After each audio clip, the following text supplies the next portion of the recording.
the issue is not freeing ourselves from representations. It's really about being enlightened witnesses when we watch representations, which means that we are able to be critically vigilant about both what is being told to us and how we respond to what is being told, so that we can both resist certain kinds of conservatizing representation and at the same time create new and exciting representations.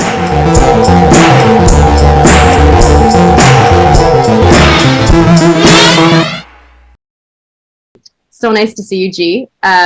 I was just, I'm just really interested in talking to you about Patta and how you've built what I think is really not just like a, streetwear, kind of company, but really something that's beyond that. And, I was mentioning to you that we have had conversations with other designers, but what I'm so interested in talking to you about today is how streetwear has such political roots in a lot of ways, and also like deeply connected to music and, sort of the counterculture. And I think you and I are of the same generation where I wasn't, I was selling vinyl, but I was selling like hardcore and punk records, right? And that was like my, like, playing in bands, that was my formative, but I think also coming up in like sort of two subcultures at the same time, generationally, like, I'm just kind of curious to talk to you about how you may notice how sort of subcultures, but music and streetwear, like clothing, the whole thing, the whole kind of cultural apparatus of like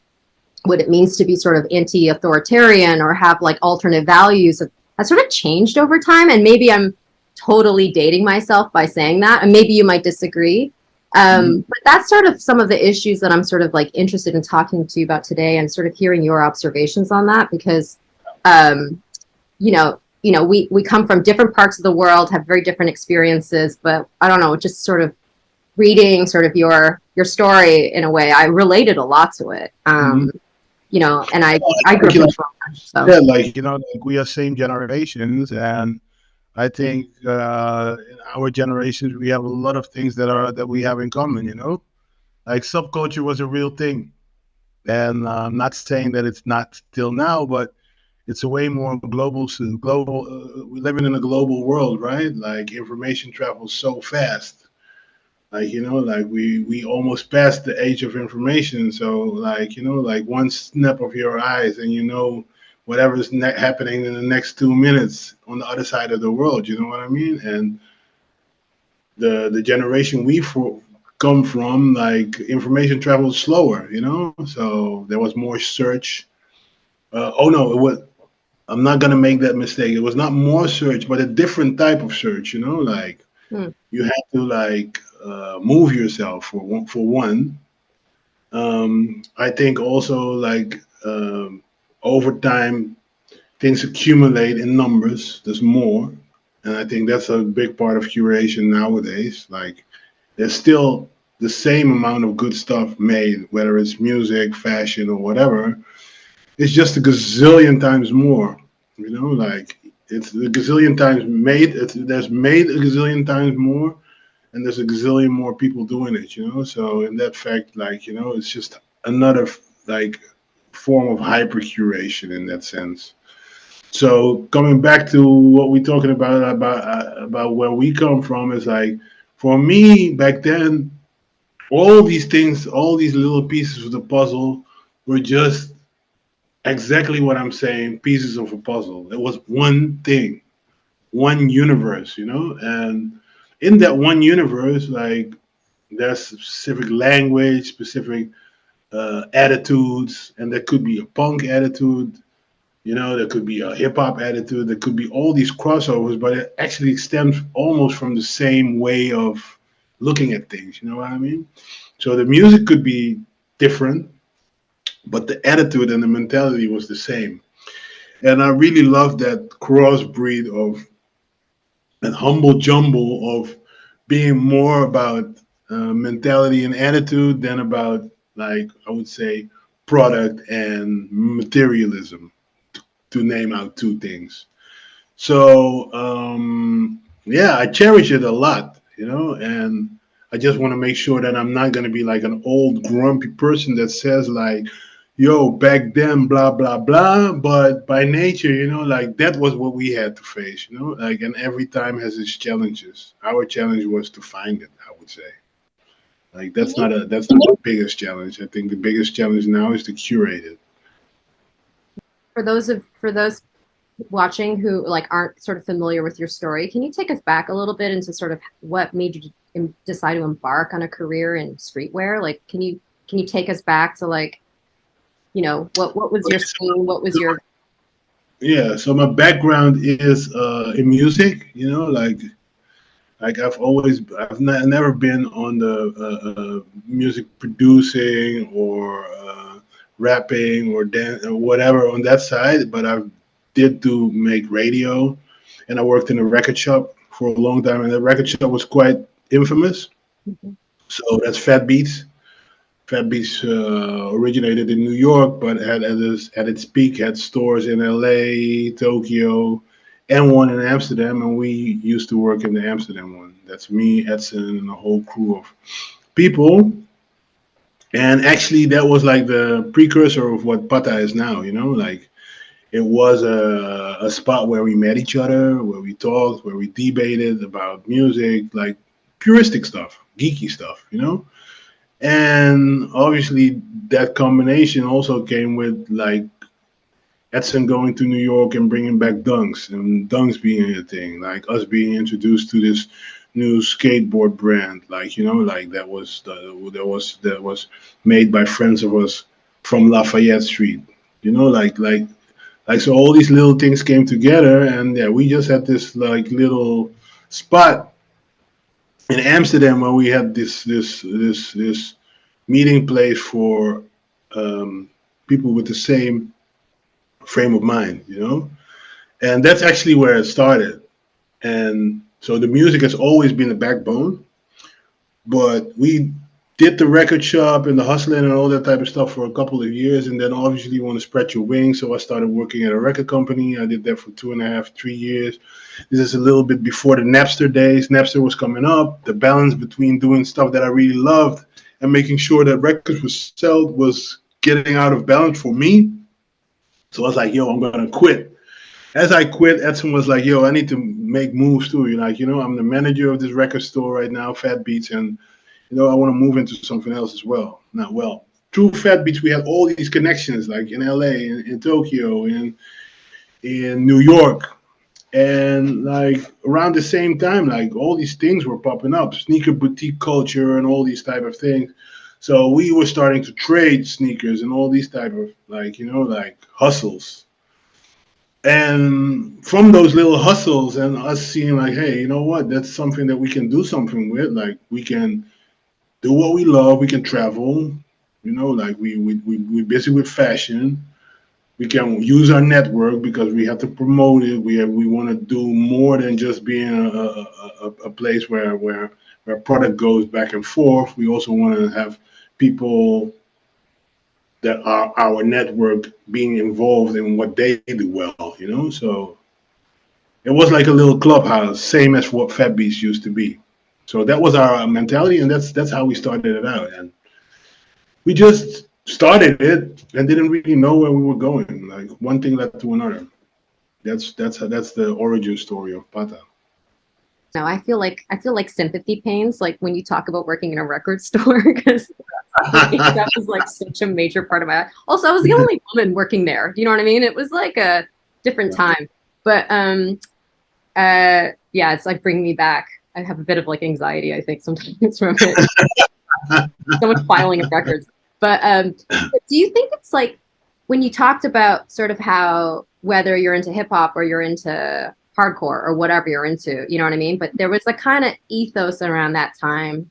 And I also want to I agree with you. I don't necessarily want this to be like, talking about the good old days or something, but Yeah.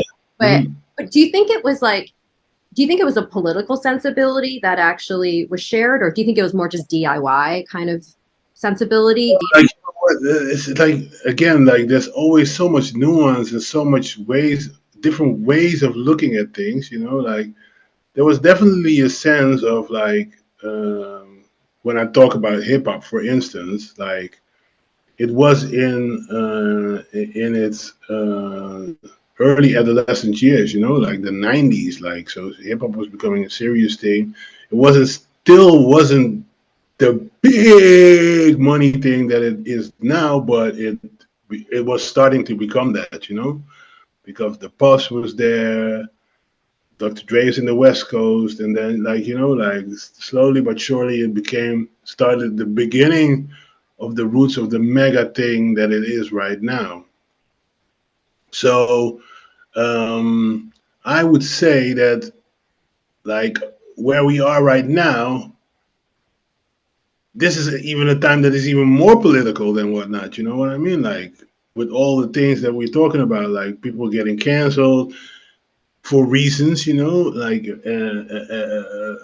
discussions that needed to be around for a long time, and a lot of the things that we didn't even think about. We were screaming records in a club that if you say that type of stuff right now for the right reasons, like people will look at you and be like, "Yo, man, you can't say that shit." You know what I mean? Whether that is a Tribe Called Quest song with peace, or like some, like, and this is just random. I'm saying just some random dancehall tune, like saying that they want to kill somebody who has a different sexual way of going at things. You know what I mean? So in that sense, yes, there was way more of a sense of like we need to put our foot down because it's not taken serious, and watch us and watch where we will go, because the people that were into hip hop always knew that it was going to be what it is now. Like everybody believed in it. But the forces that be, radio and all these, like, like mass, like places, like record companies, always understood it like as a smaller subculture, you know until the power came to the people, and it got, like, like, and democracy came in that factor. That's when it started to become serious. So that was what we were standing for in that time, a lot, I would say. Like, this is the music we make, this is what we do, this is going to be big, take us serious, listen to us, we have something to say, we have a message, kids are into us, we have the fashion, we have all these things, and you can't get around it, you can't get around us. But when it comes to being political and, like, like, that's really something about this time that I can, like, wow, like, like, we're finally getting into a space where, like, people are really on point when it comes to, like, like, what are they saying, and what does it mean what they're saying. You can't just blatantly go out and say stupid shit. And I think that's an important thing. Not that I promote censorship or anything like that, but it's two different things. So you got to be smart on how you want to go about that. But I think there's always a point in time when things are super rigid, that for that matter, because that's the way you start changing the parameters. That's why it's now that super rigid. It will change. It won't be that super rigid but at this point, like, everybody's nitpicking everything. That's it. Yeah. Well, I think to your point about how, comparing like 30 years ago, 20 years ago, that there's so much more information out there right now that, Crazy. right? But I think that all of those kinds of platforms of like information is sort of probably in some ways really contributing to the reason why at least there's more awareness around certain things, right? Whether or not there's like structural change is a whole other, I think it's a whole other conversation. That's all I would disagree that, you know what I mean? Like, I don't think I would like to think we're on some kind of upward line of progress, but I'm not totally convinced of that yet. But but I'm kind of curious though, like, there's a lot of awareness. There's a lot of, like, things that, like, that I have to learn. I have to learn and instill in myself that are my kids are like, yo, what are you talking about? Like, what do you mean? Like, like, they don't even see that as a, like, the problem is that it's like it goes just the blade just has two sides. There's two sides to a blade, right? So there's a lot of good information, but there's also a lot of shit information. You know what I mean? And like social media and all these situations that are made by the forces that be don't always have the best interest for you. It's not like they want you to have all the best information and all the wisdom of the world and all the like it's all these things about vanity and success and like so yeah, that makes like people aside from black people or people of color, like like other people are starting to have double identities too. It's fucked up.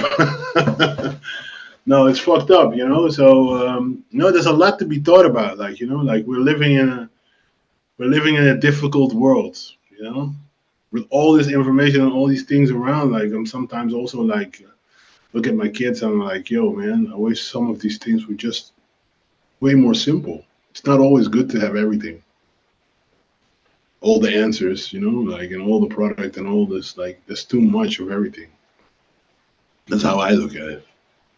You raise a really good point there, and also just how with social media it's just become so corporate and so commercial, right? It's all about capitalization, constantly selling you something. Like you can't go through Instagram now without like coming across an ad in every like two squares or whatever. And I'm just wondering, like, I think that's one of the biggest changes as well, that like, when I was thinking about what a kind of subcultural identity or countercultural identity might have felt like 25 years ago, and how now it's become really kind of corporatized, right? Like it's like kind of like, I remember at one point you could go to like the mall and go to like Hot Topic and buy like hardcore clothes, you know what I mean? And look like an emo kid or something, and it's just like, and that was even like what, 15 years ago, you know what I mean? And I just like, I guess what I'm wondering about is like, I imagine that in streetwear, like you've seen, like, is Patta's now in 20 years now? Is that right? Like Next year with 20 years, you're good. Right? You're good. Yeah. Like, so, yeah, I mean, yeah. you've really seen a kind of arc in terms of how streetwear has also changed, and like, and do you think, like, I'm kind of curious if like, in streetwear, if you also notice that there is this kind of more corporate shift or kind of like, Of course, like it's again like hip hop, like it's just I would say like it's almost similar, like like it's so all around, like like and that's what streetwear is by nature. What is it that we are calling this streetwear? You know what I mean? Like it's casual clothing basically. It's like everyday wear, right? Like it's the type of stuff that you just put on your body and you walk out of the street, like and you just blend in with your people, with your tribe, like, and that's your streetwear. So it's also like it's multi-faced, like so for some people it fell off, and for other people it's just starting. You know what I mean? So it's really, really, really hard in this world where it's so much about putting things in boxes, and like like putting things in boxes just makes it more simpler for people to identify it, and like make it more simple, but not in a good way. You know what I mean? Like because there's so much layers, there's so much thought to the reasons why it is what it is nowadays. Like, like for us, it was just a part of expression, and expression by nature is like try to stand out with your own way, with your group of people. Like like you could wear a T-shirt, you go to another city in another country, and somebody else sees that T-shirt and they understand, like and that's so it's a language. It's a language that doesn't have anything to do with actual verbal talking, like it's visual. right. Yeah. And like associations, you know what I mean? Yeah, Like, association, all these type of things, and that's why the reasons why forces that be, and I keep coming back to that, like high fashion houses or luxury houses that have been around for I don't know how dumb much years. They want to be on some like, yo, you know what? We're done with streetwear now. We're gonna go back to tailoring. You know what I mean? the reason why they want to say these type of things is because they always could have just take from it, you know? Like, yo, what are you talking about? Streetwear is like everywhere. You always took from it without noticing it or giving it credit. Now it came to such a popular state that you couldn't deny it anymore, so you had to name it.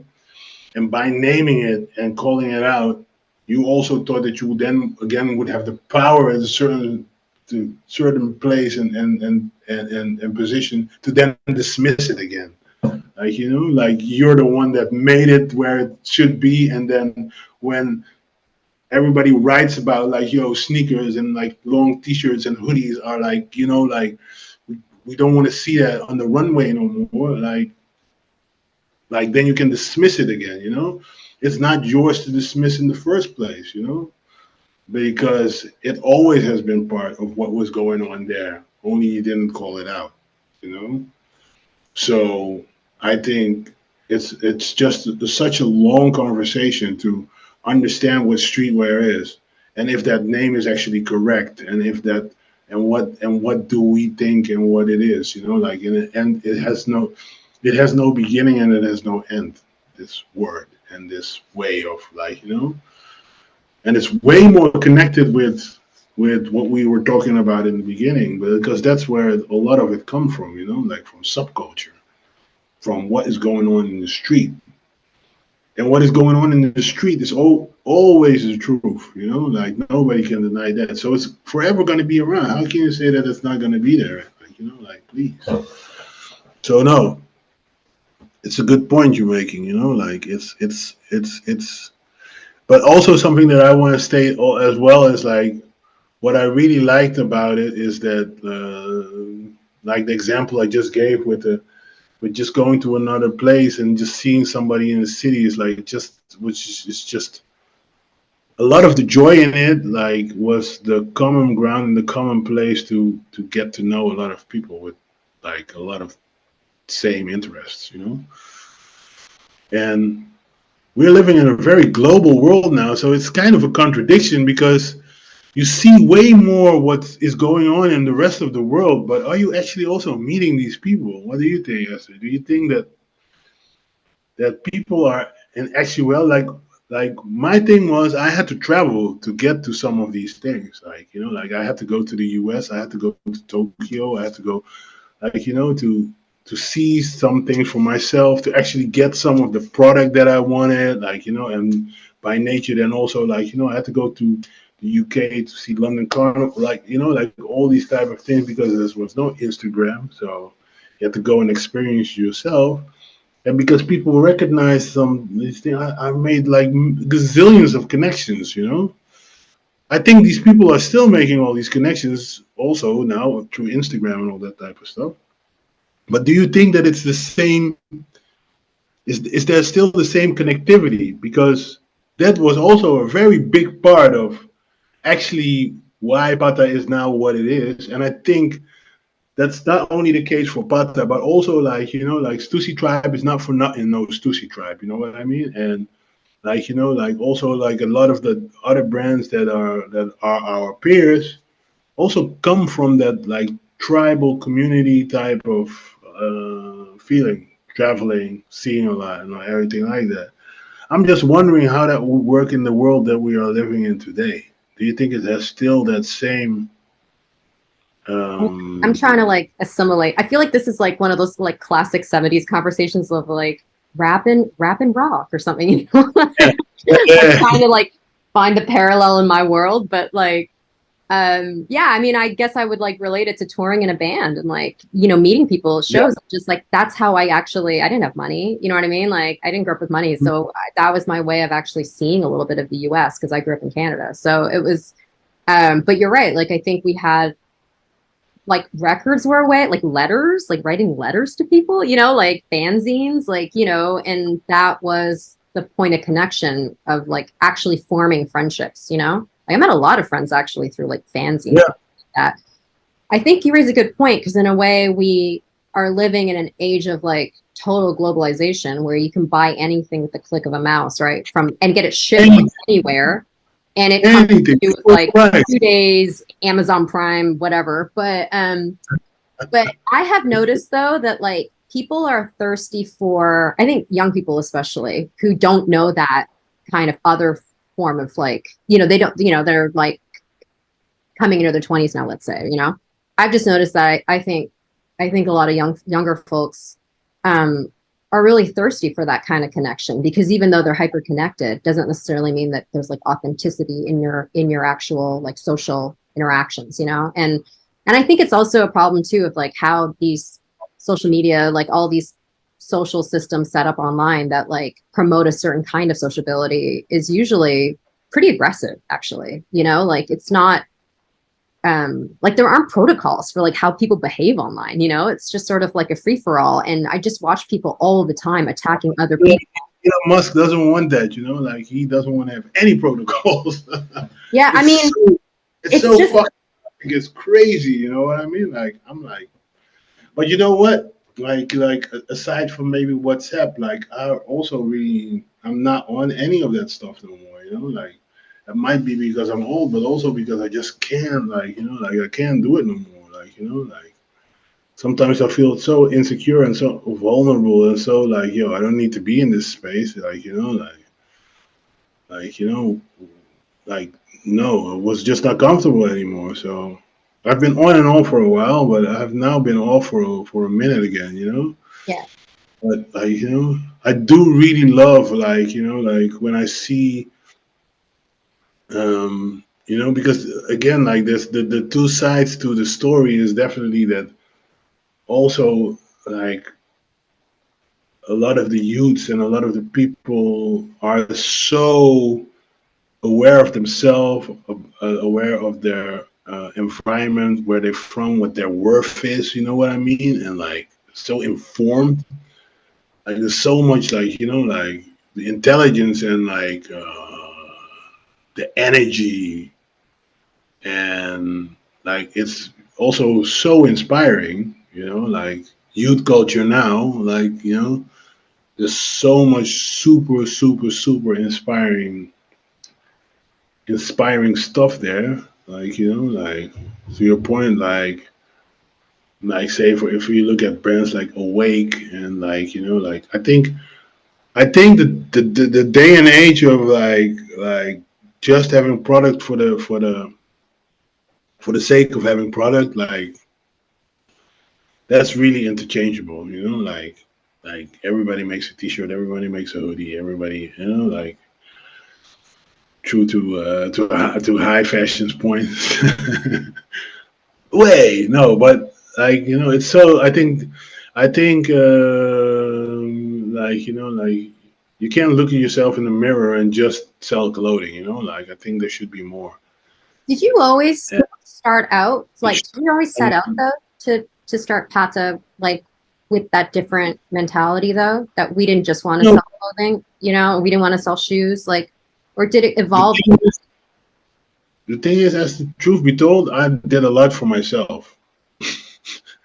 It always has been very like it started out very much about vanity and about like like, but in that sense that is actually one of the biggest essences, like I don't see myself outside of the community, like I am part of it, I am there for it, so by doing what I'm doing with my company, I'm not there for the community, I'm also there just for myself, like making sure that I have things that I can enjoy with my people and that I can help them build and help them to do things that I then can enjoy and that my kids can be part of, and making sure that other kids are aware of things that are important for all of us to enjoy our lives better. You know what I mean? So I think it's hypocritical to just say like, yo, I do all this stuff all of a sudden for all these other people.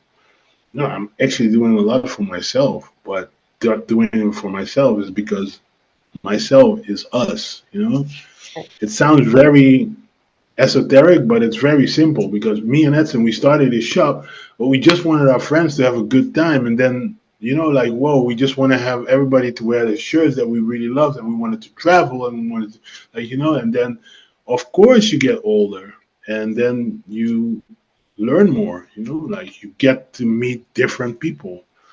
With different people with different ways of thinking about things. You're having discussions and all these type of things about things that you think are important. And that's the stage, and that evolves also when your company is very personal and very close to you, and it's like a growing child in that sense. It just grows with us. So yes, but that's definitely not the same company as it was 20 years ago. But in essence, a lot of it is still the same. Yes. But it seems Yeah. like you found a way to fold, like, with the growth of a company, but also with the growth of yourself, like the growth of like conversations you might want to have. There's space within Patta to have those critical conversations. Like there's political content on your streetwear. You know what I mean? Like on your t-shirts and stuff. Like they're like, and also I think, you haven't really talked yet about sort of all of the different hybrid identities or entities of Patta, but you have like a foundation you set up. You know what I mean? Like there's all this other kind of activity happening that seems very values driven.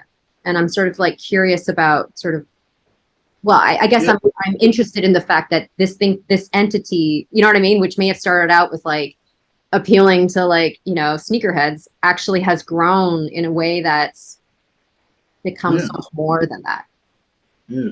I think it really touches on, like, for one, with power comes responsibility. Like we our path to where we are now, like, came with a lot of closed doors, a lot of gatekeepers, a lot of like people that were like, yo, listen, this is my place and I want to hold it firm, and I don't want to let you in because I will let you in, like crabs in the barrel mentality, basically, a lot of times, like, so we always had that in the back of our mind, like, when we travel this thing, like, we got to make sure that we are opening doors and we're not gatekeepers but gate crashers, you know what I mean? Like behind us, like, yo, come with us. We want people around us and with us to become better than us, so we can, like, because I think that should be a mentality. Like, don't like want to try and keep all that stuff for yourself. You want to grow. And to my point earlier on, it's really like growth of our own interests. Yeah, first you want to have the dopest sneakers, and you want to do good music, and you want to do good parties, and from that you grow on to, like, all right, I'm getting the good parties, and now I'm starting to make clothing and I'm going to do photo shoots, but all the photographers look the same. Like, how the hell is that possible? You know what I mean? So you stumble on things, like, so maybe I gotta open up a window and see, like, first of all, like, how can I, like, reach kids that are into that stuff, and then, like, how can I start working with people that look like me, like, or look like you know what I mean? So, like, it's like, so all these things and all these hurdles and all these, like, like, are super personal. Like, like, okay, sports is something that is really, like, like, it opens up your mind, and it's just a real simplification of how life works. Like, Edson does, like, the youngster, the running team thing, and it's just a simple mentality of, like, okay, you know what? You can join our team. We're gonna set a goal, and now you can do 1K. But trust us, in 3 months, if you just set your mind to it, if you say that you can do it, if you come and show up, if you do training, you're gonna do a half a marathon. You're just gonna do that, you know. And word is born. People do it, and they can do it. You know what I mean? So all these, like, it's just like life hacks. So that's the pillars of our company. Like, the pillars of a company is like I see Patta really as a body, like as a that forms like Voltron, like with a heart, like with arms, like, like with a brain. Like, so yes, like what we do on the social front is something that is important to us. The sports is super important to us. How we look, the fashion, super important to us. Like, and then obviously music. Like, you can't forget about music. So it's all different little parts of Bata, but it's like, like, if you know us, me, Edson, the people in our team, the people that work with us, Like you can definitely identify with it. And we always want to share this feeling of team, like, team Patta, you know. So it shouldn't be standoffish. I Mm. want to be like an open door where people can come in and then they could actually meet us. Like we have been working in the store a long time, longer than a lot of the people that own companies. I'm 1,000% sure about that. And again, like all these type of things is also a lot of trying, like failing all the fucking time, failing, because I definitely don't speak from a position of perfection. But as imperfect company as can be, like from within and also from what we do outside, like we still fuck up, we still make mistakes, we still learning, but we are quite transparent and we also aware of that. And by God, I know that all companies are like that. You know what I mean? Like,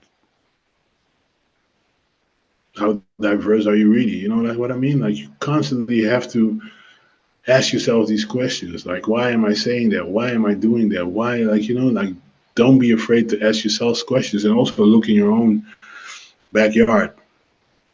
There's always work to be done. It's never finished. I mean, I tend to think about POTS as like a platform, like, I mean, or Voltron, but, it's like a platform because you are also talking a lot about creating like a space for other people, especially other generations of people to kind of come up and shine and like do their thing, contribute and take part in something that's bigger than, you know what I mean? Like bigger than Mm. something that you're just buying, for example. But how do you like, I'm just kind of curious though about like your attitude about like leadership, because that, and I know it sounds like a really corporate question in some ways, but I think that that's not very common to have, um, to be able to create a kind of community that actually is, not just a sort of like an image of a like a monoculture basically, but actually something that can be really inclusive. Yeah, I think it's very simple. Like like the community doesn't exist by the grace of us. It exists, and we are a part of it. There's a big difference between that. It's not like we build that ourselves and then we are like, or that it is there and that we trying to put stuff in there so we can be a part of it. Like, no, like, like it is an arrow that goes that way and then returns and comes back. So it's a give and take situation. So, like there's no differentiation in the stage. Like to me, that's real leadership as well. Like, like you can be leading just by example, just by trying things, also showing that like a mistake is also something that is a reality. Like not everything all is all good all the time. It's not. There's a lot of sadness, there's a lot of mistakes, there's a lot of like, like a lot of doubt, there's a lot of vulnerability, there's like all these things that we are a lot of times not talking about, but which is the biggest part of all of this. Like, I'm always plotting and scheming on the next come up, like because as I said earlier on, it's just not finished. And you should be up for that. But I'm up for it because I don't know that I'm not in it alone, and I'm doing a lot of stuff that I'm really into, that I really love. But yeah, definitely there's things that I still want to do, and there's definitely things that I can do better, for sure. Yeah. What, I don't, maybe I shouldn't ask that question, but I'm kind of curious though, like what are you scheming? Like what's on the horizon? Well, like we definitely are very serious about this Patta Academy thing that we're doing now. Like, Yeah. like Can you talk we're about doing. that more? Yeah, like that's really something that's ignited by Edson. Like he wanted to become a teacher when he was younger, and like what I said, this example that I had with the photographer, right? Like like you look around and you're like, but like why are all photographers white and male and like like Not saying that they are all like that, but like you see like a lot of commonalities, like like and we also started noticing like we also started doing more speaking on high schools here and there, like like and a lot of like we saw a lot of kids like with questions on how we did things and why we do things and like so we were just like you know what, we should just get them together for like a quick course on the stuff that we do and the possibilities, like because not everybody needs to be a designer, like you can also work in the logistics of Nike, you know what I mean, like that's what's up, you know what I mean, like you don't need to be like you don't need to, for instance, be creative, like like there's business, you can have business sense and like all these type of things. So we kind of made a selection from like kids from different sections of the city that don't come across with this mentality and the way of how you can do these type of things, and we started connecting them with our network, so people that are in sports, but also like people that are that work in that are lawyers, people that are photographers, like like so then it becomes really interesting because it's just like a cross pollination of all this talent and young and energetic people that want to tell something, they want to ask questions, they want to know about their background, they want to know like how do you find creativity, how do you connect creativity with knowing who you are and where you're coming from and why is that important, all these type of things, so that's so important. So like it's like a course in the summer vacation that is like 2 weeks, like really hardcore, like every day, and then it's like 7 months, and then in every month is like every month these kids like 25 to 30 kids they come together and there's workshops, with all these different people from our network.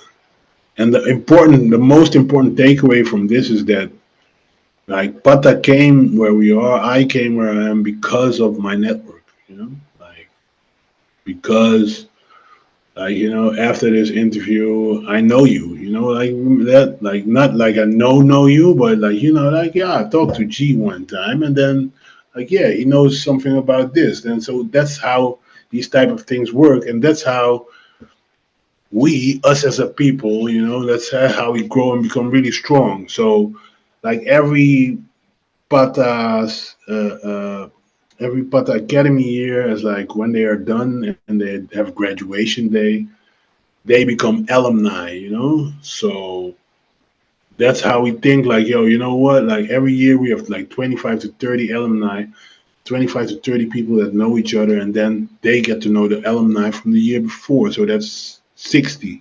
Then these 60 become 90. Then these 90 become 120. And then these 120 become 150. And they become the new network, you know what I mean? And that is the power, because that's the end goal. The end goal is not like, like I wrote down everything, I know everything from all these workshops and da da da. The end goal is like, oh, you know what? Remember when we were doing Patta Academy? Yeah, man. Like, yo, I'm a lawyer now, man. What? Oh, you started your label? Yo, let me help you out with this.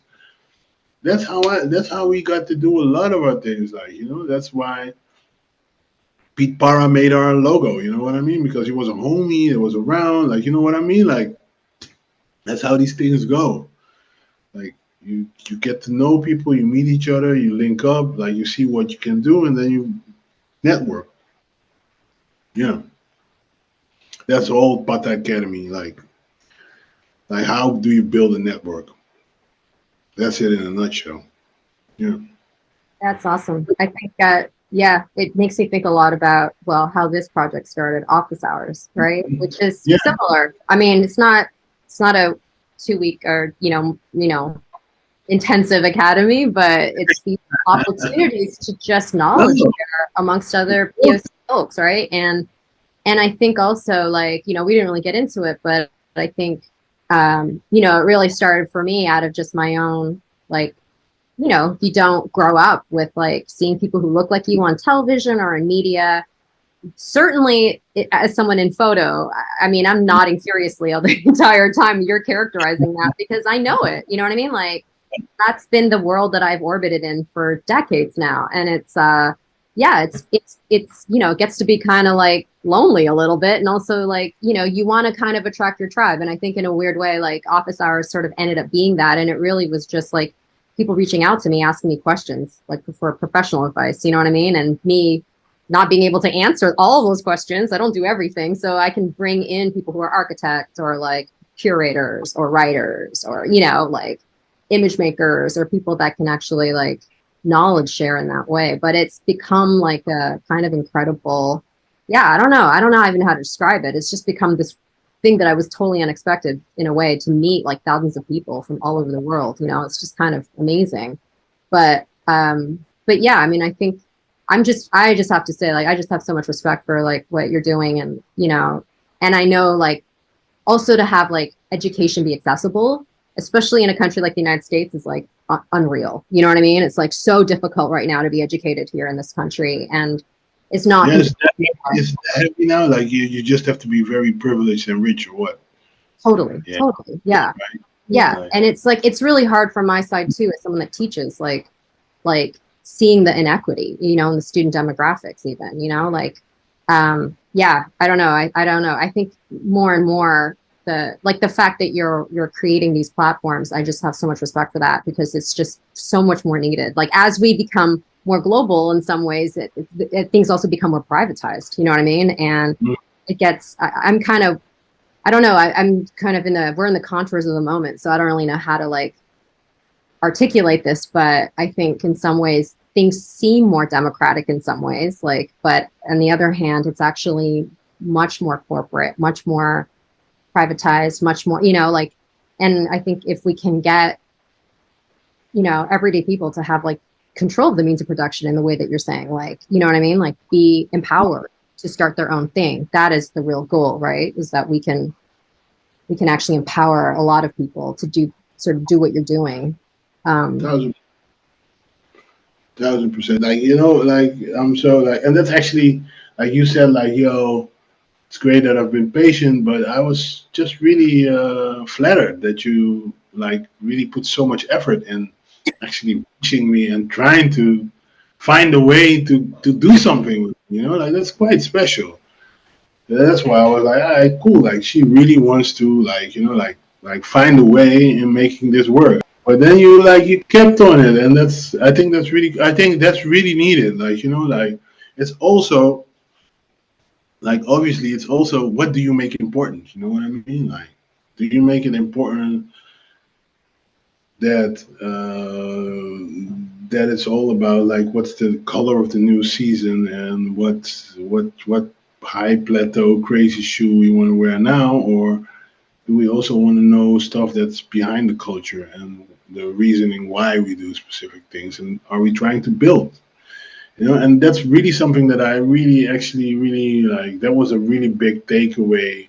Obviously, Black Lives Matter and all these activist movements at that specific time a couple of years ago, which is way more something that happens in the US often, but not that much on this side of Europe, like because people in Europe, for some strange reason, think they have nothing to do with this. They did everything, you know what I mean? That shit is insane. The main takeaway, though, was like exactly what you have been doing with this interview and what you have been doing with this series is like we need to build, you know, like let our we need to create our own heroes. We need to work together and put our own people on a pedestal. You know what I mean? Like, yo, that's it. Too long we've been like either looking at like who done worse or who's in a worse position or like you know or who's this such and such and colorism, like you know, like all this type of like all these things, like you know, like there's so much different ways of racism and like inequality. Like, yo, we need to build, man, because it's still about us marginalized people. And this what we are doing now, like talking about things and realizing things and putting things into in context, that sparks the brain. That gives me like you. This inspires me. Like it always inspires, and it's always good to articulate your thoughts. Yeah, yeah. Thank you for that. No, thank you. I mean, Patta's been huge inspiration to me, and I think, maybe a good place to close, because I'm being mindful of the clock, but it's late there too in Amsterdam, so I really triply appreciate this. But really, conversation just goes so quick, like yeah, when yeah. you really talk.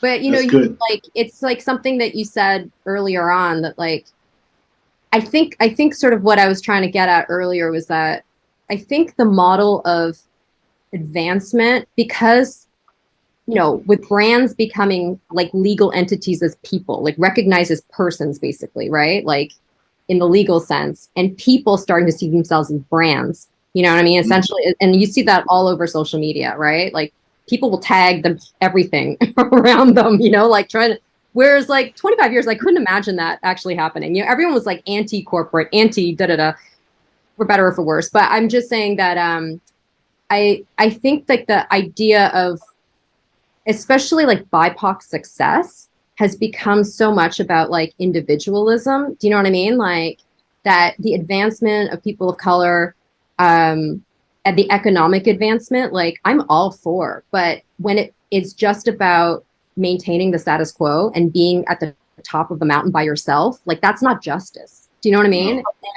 And I think that's the difference I was trying to get at, which is like, I'm seeing a lot of this kind of rhetoric. And what's always struck me about Patta is that you don't have that vibe with that rhetoric, like everything it's sort of like nothing without us, nothing about us without us, like that maxim. It's like that kind of vibe of where you recognize that your own uplifting is intrinsically connected to someone else's liberation. You know what I mean? Like that those things are like intricately connected. And I think that to me is, I think, why I was like so adamant about getting you to participate on this, because I just felt like and I think when you really sent out that bat signal in a way. Do you know what I mean? Like with the way that Patta is run. I'm not a sneakerhead even. I mean, I love streetwear, but I'm not a sneakerhead. You know what I mean? But that to me really struck me. And I thought, and I've always thought that streetwear is also, because of its ubiquity, is so political. I mean, you have a global reach, right? So as a kind of medium to think about, to talk and communicate about ideas that might be, that are increasingly becoming censored, like I'm living in the US and like, critical race theory is being banned all over the place. You know what I mean? Like women's reproductive rights are being challenged. Like it's like, this country is so it's really crazy here. And so in some ways I personally, I've been thinking a lot about how art, how design, how the cultural things we make in the world might actually have a lot of political agency. You know what I mean? Like that might be the last vestige of like how we can kind of fight back with all of the censorship happening within universities and everywhere else. Definitely urgency. Like, like we need to move, on so much different like subjects. It's crazy. Yeah.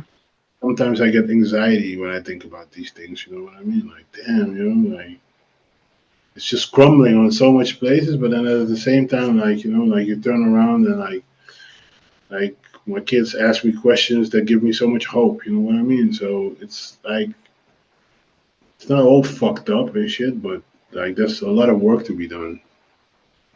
So to your point earlier on, yeah, like I touched on it earlier, like with power also comes responsibility, like, and it's not like we have crazy power or crazy reach or whatever, but we have reach, and I have opportunity to speak. And, like every opportunity is an opportunity and I should take it and I should like be responsible about that, I'm really fully aware of that. Yeah. Well, thank you so much, G. I really appreciate you. I appreciate all the work that you do and that you make the time for this. And yeah, thank you so much. Really appreciate it. Thank you, Esther. I'll see you around, yeah? Take care. Bye bye.